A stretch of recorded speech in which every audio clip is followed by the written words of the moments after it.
नमस्कार दोस्तों, आज की इस वीडियो में आपका बहुत बहुत स्वागत है। दोस्तों आज की इस वीडियो में हम बात करेंगे आईपीसी यानी कि इंडियन पिनल कोड, जिसे हम हिंदी में भारतीय दंड संहिता कहते हैं। दोस्तों हम एक लेक्चर सीरीज स्टार्ट करने वाले हैं जिसमें हम आईपीसी को पूरा कवर करने की कोशिश करेंगे। दोस्तों आज की इस वीडियो में हम आईपीसी के सेक्शन 1 से लेकर सेक्शन 5 तक डिस्कस करेंगे, तो वीडियो के लास्ट तक बने रहिए जिससे वीडियो आपको अच्छे से समझ में आए। तो बिना देर किए चलो वीडियो शुरू करते हैं।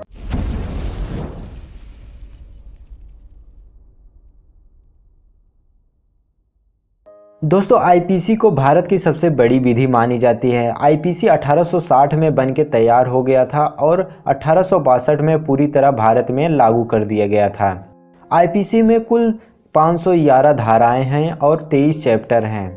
पहले अध्याय में यानी कि पहले चैप्टर में सेक्शन 1 से लेके सेक्शन 5 तक परिभाषित किया गया है, जिसको आज हम वीडियो में कवर करेंगे। सेक्शन 1 में बताया गया है कि संहिता का नाम और उसके प्रवर्तन का विस्तार, यानी कि यह अधिनियम भारतीय दंड संहिता कहलाएगी और इसका विस्तार संपूर्ण भारत पर होगा।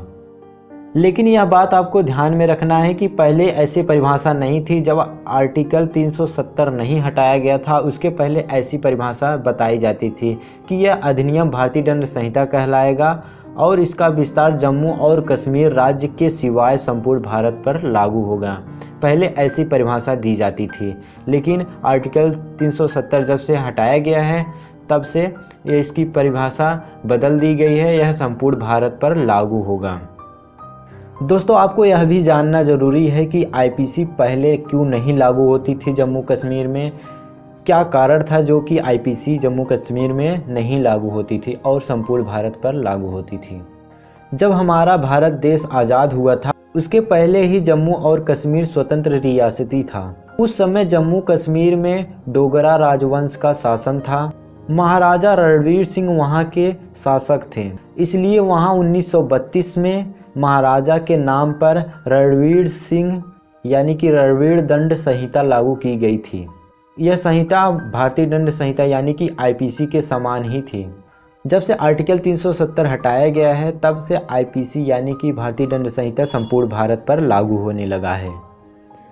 तो यह बात आपको ध्यान में रखना है। दोस्तों बात करें सेक्शन 2 की, तो सेक्शन 2 में यह बताया गया है कि भारत के भीतर किए गए अपराधों का दंड, यानी कि हर व्यक्ति इस संहिता के उपबंधों के प्रतिकूल हर कार्य या लोभ के लिए जिसका वह भारत के भीतर दोषी होगा, इसी संहिता के अधीन दंडनीय होगा, अन्यथा नहीं। इसे हम विस्तार से पहले समझ लेते हैं।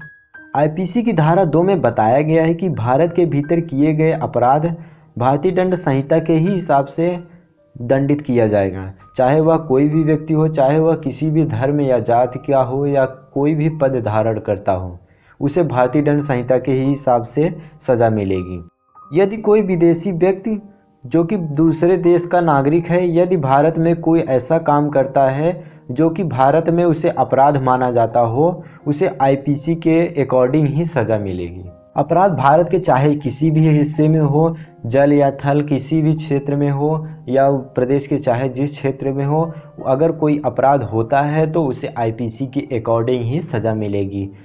भारत के रजिस्ट्रेड कार, हवाई जहाज़, शिप, इन सभी से अगर कोई अपराध होता है या कोई क्राइम होती है तो उसे आईपीसी के अकॉर्डिंग ही सज़ा मिलेगी। यह बात आईपीसी के सेक्शन 2 में बताई गई है।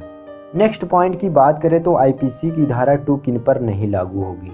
यह बहुत ही महत्वपूर्ण पॉइंट है, इसे आपको ध्यान से पढ़ना चाहिए, मतलब कि ध्यान से सुनना चाहिए। राष्ट्रपति और राज्य के राज्यपाल पर नहीं लागू होगी, विदेशी दूत पर नहीं लागू होगी, विदेशी आर्मी पर यह धारा नहीं लागू होगी, जंगी जहाज़ों पर नहीं लागू होगी, विदेशी संप्रभुत्व पर नहीं लागू होगी और विदेशी दुश्मन पर यह धारा नहीं लागू होगी। यह बात आपको ध्यान में रखनी है। आगे हम बात करते हैं नेक्स्ट धारा की। बात करें आईपीसी की धारा 3, इसमें बताया गया है कि भारत से परे किए गए किंतु उसके भीतर विधि के अनुसार विचारणीय अपराधों का दंड, यानी कि भारत के परे किए गए अपराधों के लिए जो कोई व्यक्ति किसी भारतीय विधि के अनुसार विचारण का पात्र हो, भारत से परे किए गए किसी कार्य के लिए उससे इस संहिता के उपबंधों के अनुसार ऐसा बरता जाएगा मानो वह कार्य भारत के भीतर ही किया गया था। इसे हम आसान शब्दों में समझ लेते हैं।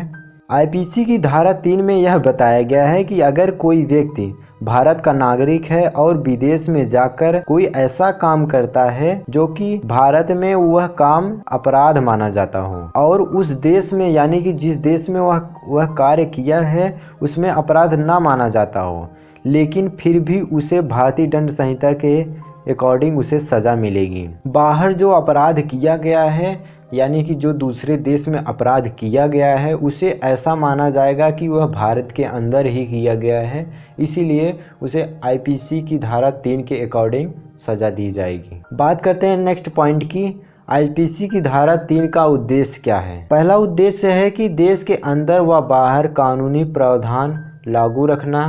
दूसरा है भारत के नागरिकों के अंदर अनुशासनिकता बनाए रखना।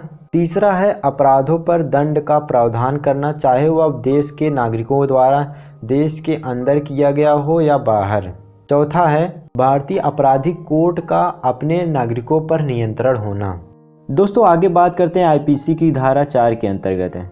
इसमें बताया गया है कि राज्य क्षेत्रांतीय अपराधों पर संहिता का विस्तार। दोस्तों इसमें कुछ पॉइंट्स हैं जिसे आपको ध्यान में रखना है।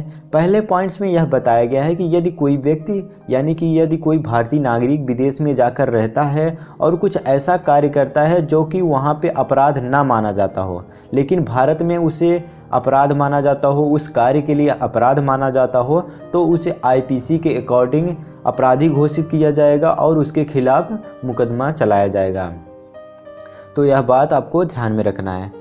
बात करें दूसरे पॉइंट की, तो दूसरे पॉइंट में यह बताया गया है कि यदि कोई रजिस्टर्ड संसाधन जैसे कि जहाज, विमान, कार, साइकिल, मोटरसाइकिल, बंदूक, ऐसे अनेक चीज़ें हैं जो कि भारत में रजिस्ट्रीकृत हैं, अगर उससे कोई व्यक्ति चाहे वह भारतीय नागरिक हो चाहे विदेशी हो, अगर कोई व्यक्ति उससे अपराध करता है तो उसे आईपीसी के अकॉर्डिंग सज़ा दी जाएगी। उसे आईपीसी के सेक्शन 4 के पॉइंट 2 के अकॉर्डिंग सज़ा दी जाएगी। तो इस बात को आपको ध्यान में रखना है। बात करें नेक्स्ट पॉइंट की, तो तीसरे पॉइंट में यह बताया गया है कि यदि कोई व्यक्ति चाहे वह भारतीय नागरिक हो या फिर विदेशी नागरिक हो, यदि कोई कंप्यूटर या मोबाइल के जरिए कुछ ऐसा अपराध करता हो और उस अपराध के समय उसका लोकेशन इंडिया में यानी कि भारत में दिखाई देता है, तो उसे आईपीसी के अकॉर्डिंग सज़ा दी जाएगी। उसे भारतीय दंड संहिता के अकॉर्डिंग ही दंडित किया जाएगा।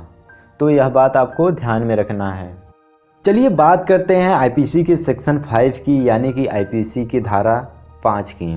इसमें बताया गया है कि कुछ विधियों पर इस अधिनियम द्वारा प्रभाव न डाला जाना। इस अधिनियम में की गई कोई बात भारत सरकार की सेवा के अफसरों, सैनिकों, नौसैनिकों, वायु सैनिकों द्वारा विद्रोह अभित्योजन को दंडित करने वाले किसी अधिनियम के उपबंधों या किसी विशेष या स्थानीय विधि के उपबंधों पर प्रभाव नहीं डालेगी। इसे हम आसान शब्दों में समझ लेते हैं।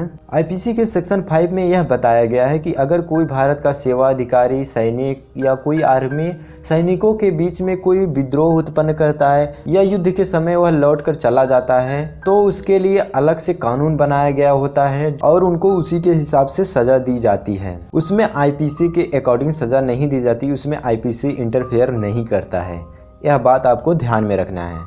आई होप दोस्तों आपको वीडियो पसंद आया होगा। अगर वीडियो पसंद आए तो इस वीडियो को कर दीजिए लाइक, और आप इस चैनल पे नए हैं तो इस चैनल को कर दीजिए सब्सक्राइब, जिससे हमारे और भी वीडियो का नोटिफिकेशन मिले सबसे पहले आपको। तब तक के लिए हम मिलते हैं अगले नेक्स्ट वीडियो में। जय हिंद, जय भारत।